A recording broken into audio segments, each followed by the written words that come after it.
साथियों, आप सबको मेरा प्यार भरा नमस्कार। तो दोस्तों, आप सबको पता है कि इस चैनल में डेली 15 से 20 मिनट की वीडियो डालता हूँ जो किसी भी इलेक्ट्रिकल बंदे के लिए बहुत ही इंपॉर्टेंट होता है।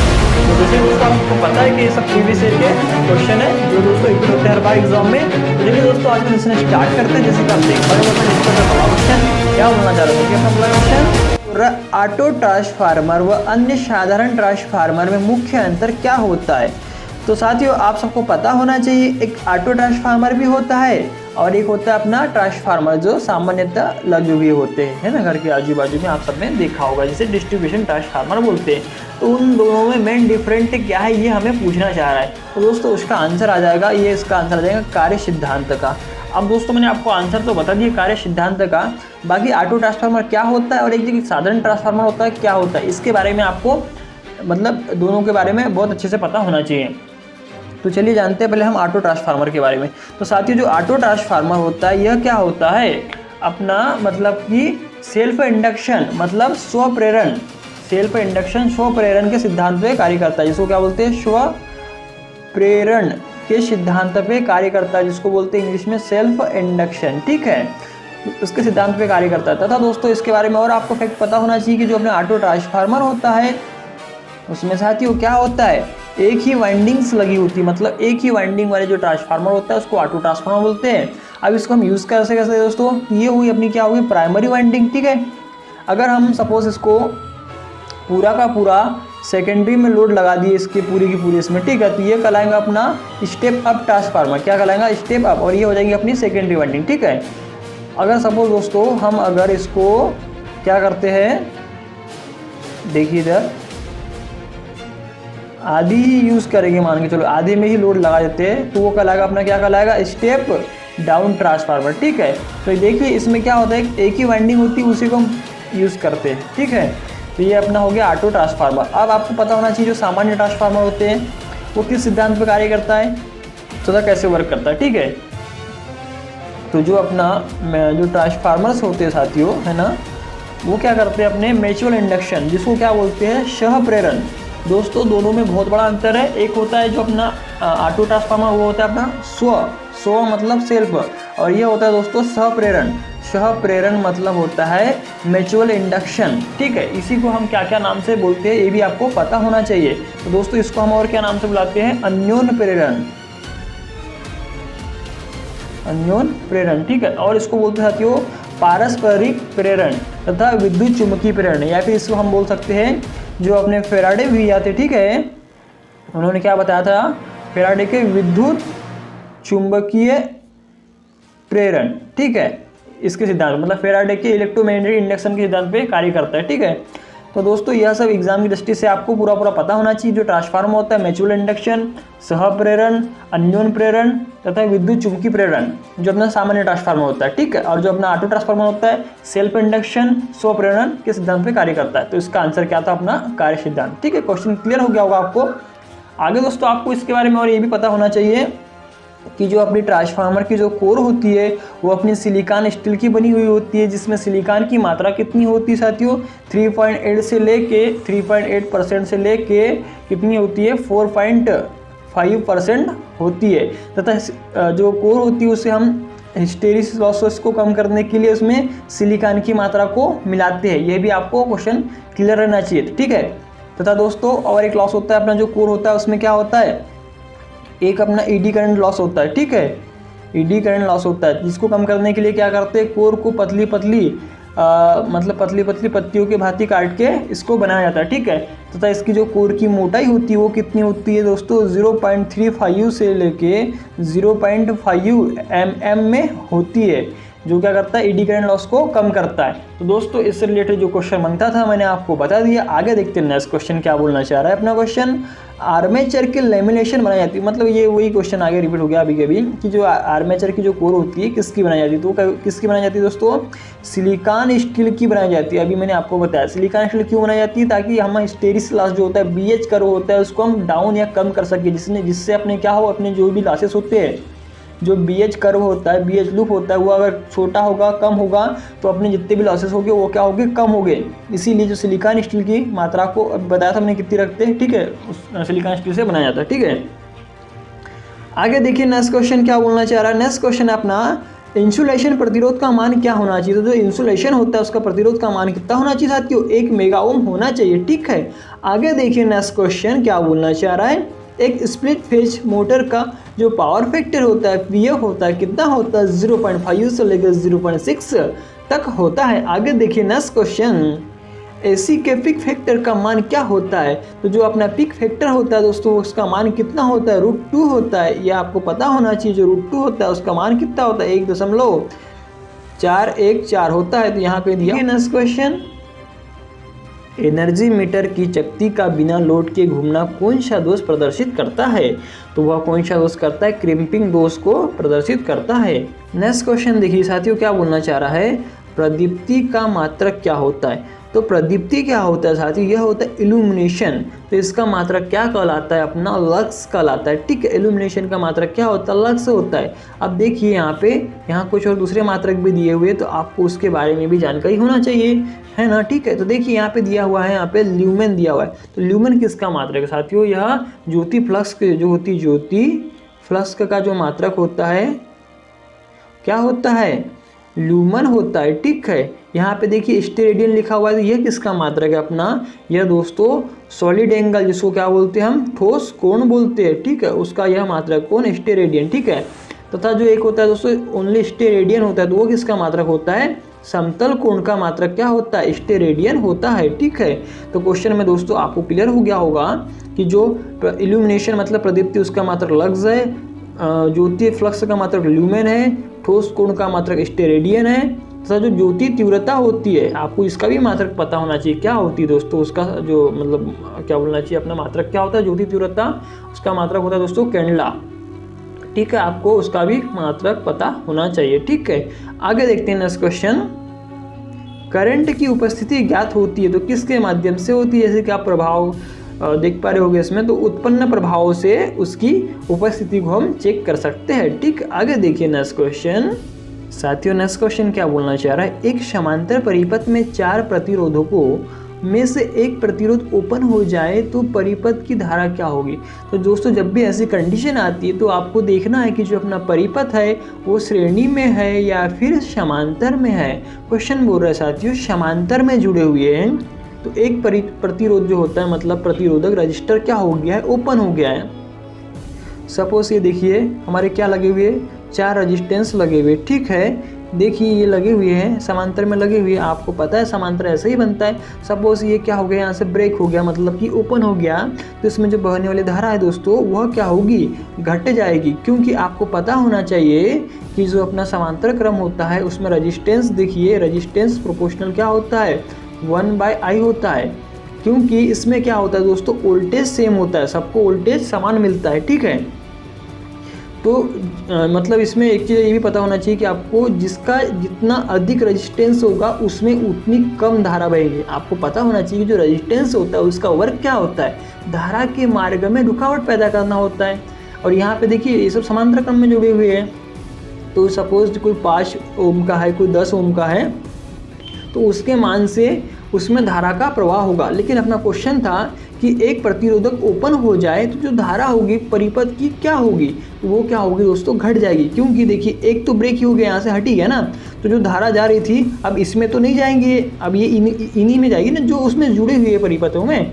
तो ठीक है, आपको क्वेश्चन क्लियर हो गया होगा। आगे देखिए नेक्स्ट क्वेश्चन, इसका आंसर बता देता हूँ, घटेगी। ठीक है, आगे देखिए नेक्स्ट क्वेश्चन, एक साइन वेव की वोल्टता का मान अधिकतम मान 10 वोल्ट हो तो प्रभावी मान क्या होगा। तो जो अपना प्रभावी मान होता है दोस्तों उसको हम क्या बोलते हैं, RMS रूट मैन स्क्वायर, जिसका मान कितना होता है 0.707 होता है। इतना आपको याद ही होगा, याद ही रखा होगा आपने। आगे बोल रहा है दोस्तों अधिकतम मान कितना है, 10 वोल्ट है। तो देखिए हम क्या करेंगे, इसमें 10 का मल्टीपल कर देंगे। तो आपको पता है यहाँ पे देखिए, ये देखिए दशमलव यहाँ पे लगा हुआ है, आप देख पा रहे हैं। तो इन 3 जीरो को यहाँ पे उतार दीजिए आप। ठीक है, ये पूरी प्योर संख्या बन जाएंगे। तो 1 0 से ये काट देंगे, फिर ये 2 बचे, तो जो क्या आ जाएगा दोस्तों अपना 707, ये 2 0 का यहाँ पे लगा देना, मतलब 7.07 इसका यह आंसर आ जाएगा। तो देखिए आपको कहीं दिख रहा होगा, इसका आंसर आ जाएगा अपना 7.07 वोल्ट आ जाएगा। ठीक है, तो क्वेश्चन क्लियर हो गया होगा आपको। आगे देखिए नेक्स्ट क्वेश्चन, निम्न में से कौन सी युक्ति पैसिव प्रकार की होती है या कौन सी पैसिव प्रकार का ऑप्शन है? तो जो वायु क्रोध प्रेरक जो है यह क्या है, अपना पैसिव टाइप का है। ठीक है, आगे देखिए नेक्स्ट क्वेश्चन क्या बोलना चाह रहा है, निम्न में से कौन सा एक धारा प्रवाह के मार्ग में उच्च बाधा प्रस्तुत करने वाला पदार्थ है? तो वह कौन सा पदार्थ है जो ऑप्शन में इस टाइप का दिया हुआ है कि बताइए जो क्या करेगा, धारा के मार्ग में उच्च रेजिस्टेंस को प्रवाहित करेगा, जिससे क्या होगा, धारा मतलब कम बहेगी। ठीक है, तो वह अपना कौन है, नाइक्रोम है, जिसका क्या होता है, विशिष्ट जो प्रतिरोध होता है दोस्तों वह कितना होता है, बहुत ही उच्च होता है नाइक्रोम। तथा नाइक्रोम का हम यूज़ कहाँ पे करते हैं, नाइक्रोम का यूज़ हम दोस्तों हीटिंग एलिमेंट बनाने में किया जाता है। मतलब हीटिंग एलिमेंट के जो आपने देखा होगा, हीटर्स देखा होगा, उसके अंदर में जो एक तार रहता है ऐसा इस टाइप का, ठीक है, ऐसा ठीक है ना, तो वो कौन सा होता है, नाइक्रोम का होता है। तो आपको यह भी पता होना चाहिए कि जो नाइक्रोम धातु होती है वो किस चीज़ की मिलकर बनी होती है। तो दोस्तों इसमें 80% Ni मतलब क्या होता है, निकिल, तथा 20% Cr मतलब कि क्रोमियम का मिश्रण होता है, जिससे क्या होता है, अपना नाइक्रोम तैयार होता है। आगे देखिए नेक्स्ट क्वेश्चन, बाकी दिखा देता हूँ दोस्तों उसमें आपको आंसर इसका बता दिया नाइक्रोम। अब देखिए यहाँ पे यूरेका दिया हुआ है, तो यूरेका भी आपको पता होना चाहिए कि इसके स्टैंडर्ड रजिस्टर मतलब कि प्रतिरोधक बनाए जाते हैं। तो जो यूरेका होता है इसका भी क्या होता है, एक मिश्रण होता है जिसमें 60% Cu तथा 40% अपना Ni मतलब कि निकिल मिलाया जाता है, तब जाके जो अपना यूरेका धातु होती है साथियों तैयार होती है। इसमें आएगा 60% कॉपर तथा 40% निकिल। ठीक है, ये भी आपको क्लियर हो गया होगा। आगे देखिए यहाँ पे एक ऑप्शन दिया है चांदी, तो इसके बारे में भी आपको एग्जाम की दृष्टि से साथियों आप ये ना देखिए कि कितने क्वेश्चन हो रहे हैं, आप तो ये देखिए कि इसमें जो समझाया जा रहा है आपको क्या समझ में आ पा रहा है। ठीक है, तो इसमें देखिए चांदी, तो चांदी क्या होता है, अपना जो विद्युत होता है इलेक्ट्रिसिटी में बेस्ट कंडक्टर मतलब सबसे अधिक चालकता होती है, जिसका परमाणु क्रमांक कितना होता है दोस्तों, अपना Ag जिसको बोलते हैं। ठीक है, जिसका परमाणु क्रमांक 47 होता है। तथा आपको जो चांदी होता है साथियों इसका 960 डिग्री सेल्सियस गलनांक होता है। साथियों एग्जाम की दृष्टि से यह सब आपको याद रहना चाहिए। अब रही लोहा जिसको Fe बोलते हैं, आयरन जिसका परमाणु क्रमांक 26 होता है। तो दोस्तों एग्जाम की दृष्टि से आपको चारों के चारों ऑप्शन क्लियर रहना चाहिए, क्योंकि किसी में से भी कोई भी क्वेश्चन किधर से भी उठा सकता है। आगे देखिए नेक्स्ट क्वेश्चन, एक आर्मर्ड केबिल में जालीदार धात्विक कवच लगाने का क्या कारण होता है? नमी से सुरक्षा, आग से सुरक्षा, केबल से टूटने फटने से रोकना, यांत्रिक आघात से रोकना। तो इसका जो आंसर आ जाएगा साथियों, जैसे कि आप देख पा रहे होगे इसका आंसर आ जाएगा, बहुत अच्छा आंसर है, जिसको बोलते हैं आर्मरिंग। मतलब जो इसमें दिया है ना धात्विक कवच दिया है ना, तो इसको क्या करते हैं, आर्मरिंग बोलते हैं, जो क्या करता है यांत्रिक आघातों से हमें सुरक्षा, हमें मतलब जो केबल होती है उसे सुरक्षा प्रदान करता है। तो चलिए मैं आपको एक केबल की बात किया इन लोगों ने, मतलब कि क्वेश्चन ने, तो केबल में क्या क्या चीज़ होता है आपको पहली बात तो वो भी पता होना चाहिए दोस्तों। इसको याद करने के लिए आपको एक शॉर्ट ट्रिक बता दे रहा हूँ मैं, तो ठीक है, इसको बोलते हैं सिम बास। ठीक है, सिम्बॉस, सी मतलब होता है दोस्तों कंडक्टर, सबसे अंदर में होता है, उसके ऊपर में क्या होता है, इंसुलेशन होता है, उसके बाद क्या होता है, मेटलिक सीट, मतलब जो लेथ सीट, मेटलिक सीट, ताकि नमी ना जा सके। ठीक है, बेडिंग होती है उसके ऊपर में, फिर उसके ऊपर में क्या होती है, आर्मरिंग होती है, जो कि हमको क्वेश्चन में पूछा है, जिसको बोलते हैं यांत्रिक आघातों से हमें बचाती है। उसके ऊपर में एक क्या होता है, पराविद्युतांक, मतलब कि क्या होता है, कुचालक होता है, कुचालक मटेरियल, जिसको बोलते हैं सर्विंग। देखिए इसको बोलते हैं अपना, देखो सबसे पहले क्या आ जाएगा दोस्तों, कंडक्टर आ जाएगा, उसके बाद में क्या आ जाएगा, इंसुलेशन आ जाएगा, मेटलिक सीट आ जाएगा, बेडिंग आ जाएगा, आर्मरिंग आ जाएगा, सर्विंग आ जाएगा। तो ये आपको एग्जाम की दृष्टि से याद रहना चाहिए। ठीक है, आगे देखते हैं नेक्स्ट क्वेश्चन क्या बोलना चाह रहा है। ये ट्रांसफार्मर में सेकेंडरी और प्राइमरी की टर्नों की संख्या का अनुपात क्या कहलाता है? तो दोस्तों यह क्या कहलाता है, ट्रांसफार्मर का रेशियो या ट्रांसफार्मर अनुपात कहलाता है। आगे देखिए नेक्स्ट क्वेश्चन, बहुत अच्छा क्वेश्चन है दोस्तों, एग्जाम की दृष्टि से बहुत इंपॉर्टेंट है। रिएक्टिव पावर ज्ञात करने का सूत्र क्या होता है? तो जो रिएक्टिव पावर होता है दोस्तों, उसका जो सूत्र होता है VI sin थीटा होता है। क्वेश्चन आपने देख लिया होगा, पढ़ लिया होगा। आगे देखते हैं नेक्स्ट क्वेश्चन क्या बोलना चाह रहा है अपना। क्वेश्चन बोल रहा है भारतीय विद्युत के नियम के अनुसार पावर के एक उप परिपथ में अधिकतम कितने उपभोग बिंदु हो सकते हैं, या फिर कितने हमें लगाना चाहिए, तथा ISI जो स्टैंडर्ड होता है वो कितना होता है उसके अनुसार। तो दोस्तों इन्होंने किसकी बात की है, पावर की बात की है। तो जिसमें उपभोग बिंदु जो होते कितने होते, 2 होते, तथा उसकी जो होती है पावर जो पावर कितनी होती है 3000 वाट होती है, ठीक है। और आपको इसमें अगर पूछता है, ये तो दोस्तों आपको पावर के लिए पूछा गया है, ठीक है ना। अगर आपको सपोज लाइट जो अपना लाइट से होते हैं, लाइट एंड फैन के लिए बोलता है कि उसमें उपभोग बिंदु कितने होंगे, तो उसमें होंगे 10, तथा जो उसका वाट होगा दोस्तों कितना होगा 800 वाट होगा। तो दोस्तों एग्जाम की दृष्टि से यह सब आपको याद रखना है। आगे देखिए नेक्स्ट क्वेश्चन क्या बोल रहा है, कम्यूटेटर पर स्पार्किंग होने का मुख्य कारण क्या होता है। तो ब्रश ढीले हो सकते हैं, ठीक है, उससे भी होता है कम्यूटेशन, उससे भी होता है तो ब्रश पर अधिक दबाव। तो यह सब जो कारण है जिम्मेदार होते हैं, इसीलिए इसका जो आंसर है क्या आ जाएगा, उपरोक्त सभी आ जाएंगे। आगे देखिए नेक्स्ट क्वेश्चन क्या बोल रहा है, किसी ऐसी परिपथ की क्रोड में होने वाली किस क्षति का मान आवृत्ति परिवर्तन से सबसे अधिक प्रभावित होता है। तो दोस्तों इसका क्वेश्चन जो अपना क्वेश्चन है बहुत अच्छा क्वेश्चन है, ये आपको याद रखना है। तथा इसका आंसर देखिए मैं पहले आपको बता देता हूँ, ईडी करंट जो होता है उसके कारण जो आवृत्ति परिवर्तन होती है ना, उससे क्या होगा ईडी करंट में ज़्यादा फर्क पड़ेगा, मतलब ज़्यादा डिफरेंट आएगा, ठीक है। तो देखिए ऐसा क्यों होता है ये आपको पता होना चाहिए। जो ईडी करंट लॉस होता है क्या होता है ये भी आपको पता होना चाहिए। तो देखिए मैं ईडी करंट जो लॉस होता है उसका जो फार्मूला होता है उसको मैं यहाँ पे लिख दे रहा हूँ। क्या होगा दोस्तों, बी मैक्सिमम का स्क्वायर हो जाएगा इनटू अपना जो फ्रिक्वेंसी होती है उसका स्क्वायर हो जाएगा, इनटू जो अपना थिकनेस होती है, जो अपनी कोर होती है, कोर की जो थिकनेस होती है उसका भी स्क्वायर हो जाएगा। तो साथियों ये सब काय में होगा, जो लास्ट में आएगा वाट में आता है ना, जो लॉसेस होता है ये सब काय में आएगा वाट में।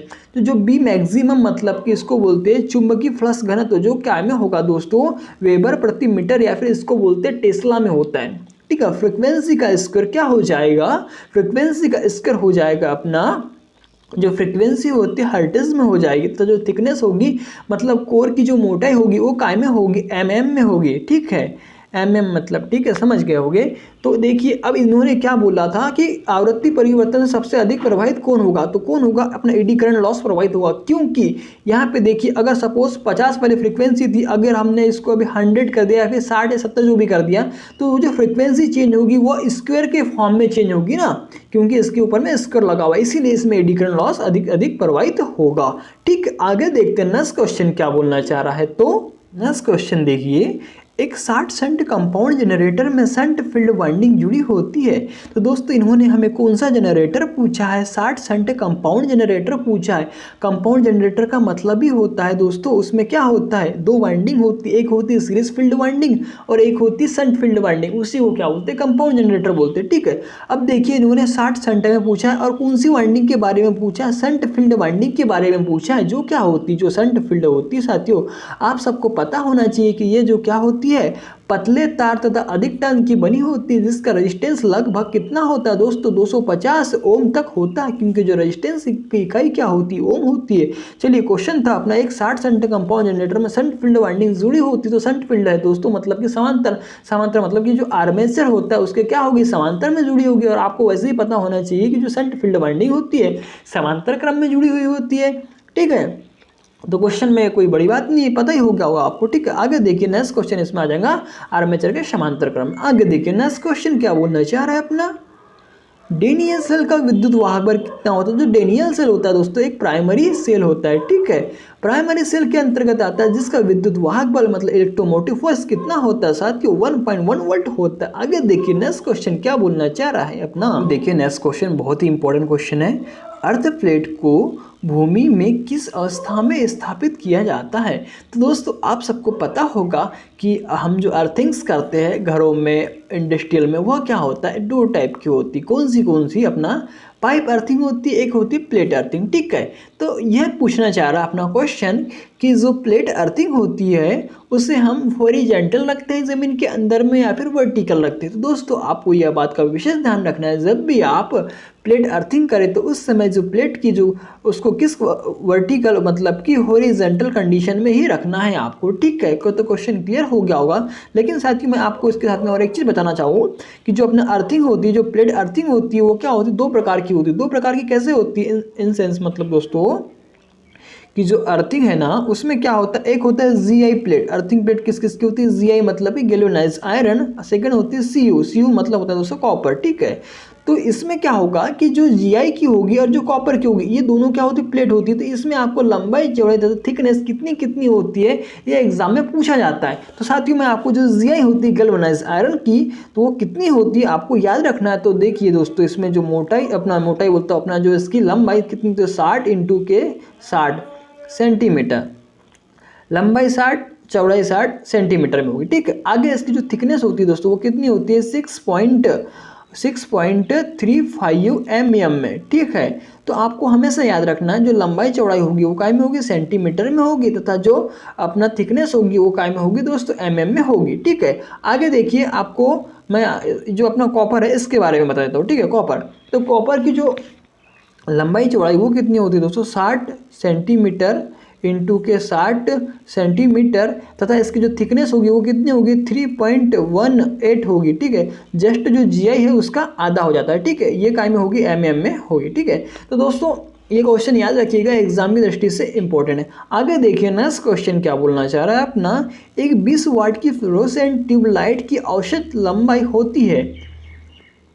तो जो अपना फ्लोरोसेंट ट्यूब होता है आपको पता होना चाहिए। ठीक है, तो कितनी होती है दोस्तों, वह 2 फीट होती है। ठीक है, आगे देखिए नेक्स्ट क्वेश्चन कितना क्या बोलना चाह रहा क्वेश्चन, कि लोड परिवर्तन में अल्टरनेटर की घूर्णन गति का परिवर्तन होना कौन सा दोष कहलाता है। दोस्तों यह बहुत बार रिपीट हो चुका क्वेश्चन और एग्जाम की दृष्टि से बहुत ही इंपॉर्टेंट है। तो दोस्तों क्या बोलना, बोल रहा है कि जब अल्टरनेटर में लोड परिवर्तन होता है जिसके कारण जो उसकी घूर्णीय गति होती है वो क्या होती है, परिवर्तित हो जाती है, जिससे क्या होता है उसमें एक दोष उत्पन्न हो जाता है, उसे हम क्या कहते हैं, हंटिंग दोष बोलते हैं। ठीक है, इस हंटिंग दोष को दूर करने के लिए क्या करते हैं दोस्तों, जो अपनी डैम्पर वाइंडिंग होती है जिसको हिंदी में अवमंदन कुंडलन बोलते हैं, उसका यूज किया जाता है। ठीक है, जो रोटर पोलों पे अतिरिक्त वाइंडिंग की जाती है। तो इसके बारे में आपको क्लियर हो गया होगा। आगे देखिए नेक्स्ट क्वेश्चन क्या बोलना चाह रहा है, मोटर में संयुक्त नियंत्रक स्प्रिंग किस धातु के बनी होती है। तो दोस्तों बहुत अच्छा क्वेश्चन है, ये जो अपने फॉस्फर ब्रॉन्ज होता है। ठीक है, स्पेशली आपने देखा होगा मेजरिंग इंस्ट्रूमेंट में जो कमानियाँ बनती है, मेजरिंग इंस्ट्रूमेंट में MIMC जो होते हैं उनका भी क्या होता है, फॉस्फर ब्रॉन्ज की ही बनी होती है। ठीक है, तो इसमें देखिए प्रयुक्त नियंत्रण स्प्रिंग जो होती है काय की बनी होती है, फॉस्फर ब्रॉन्ज की बनी होती है। आगे देखिए नेक्स्ट क्वेश्चन में क्या बोलना चाह रहा है, क्वेश्चन है अपना कि 100 मिली हेनरी वाली एक कॉइल का 220 वोल्ट 50 हर्ट्ज सप्लाई पर इंडक्टिव रिएक्टेंस क्या होगा। तो जो इंडक्टिव रिएक्टेंस, पहली बात तो आपको इसका फॉर्मूला याद होना चाहिए कि एक्सेल बराबर क्या होता है, 2πfL हो जाएगा। एल क्या होता है, हेनरी, इंडक्टेंस की इकाई क्या होती है, हेनरी होती है।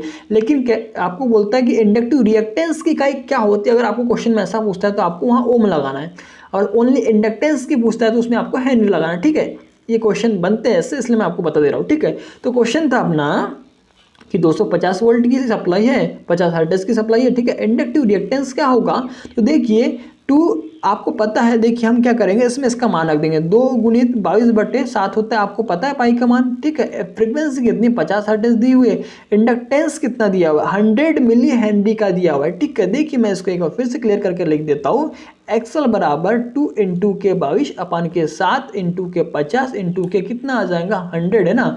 अब देखिए इसमें स्पष्ट कर दिया है, मिली हेनरी में लिखा है, मिली मतलब कि 10 पर कितना होता है, -3 की घात होती है। ठीक है, तो इसमें हम -3 लिख सकते हैं, 10⁻⁻10, या फिर ऐसा नहीं करना है आपको।